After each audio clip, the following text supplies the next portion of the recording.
Afton Brickworks, near the village of New Cumnock in East Ayrshire, was built in 1927 near the old Afton No. 2 colliery, which belonged to the Lanemark Coal Company, which was absorbed by New Cumnock Collieries in 1909.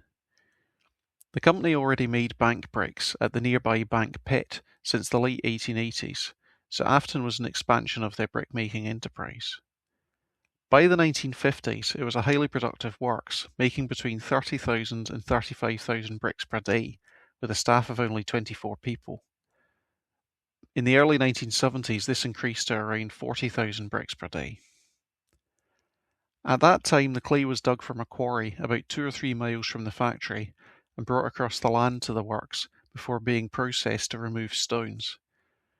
The clay was then mechanically rolled, extruded, and cut before being moved to a dryer. The works had 2 20-chamber Hoffman kilns for firing the bricks. The whole process was highly mechanised, which explains the high level of productivity. However, in the later years it proved difficult to make a profit, and the works closed down in 1976. Since then, the machinery has been cleared out for scrap, and all that remains now is a jumble of empty buildings of varying ages and 2 square chimneys, all of which lie abandoned.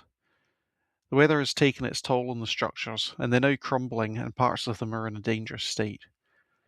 What the future holds for the brickworks is uncertain, but since it lies on fairly low value land and in a rural area, it's likely to just be left to fall down.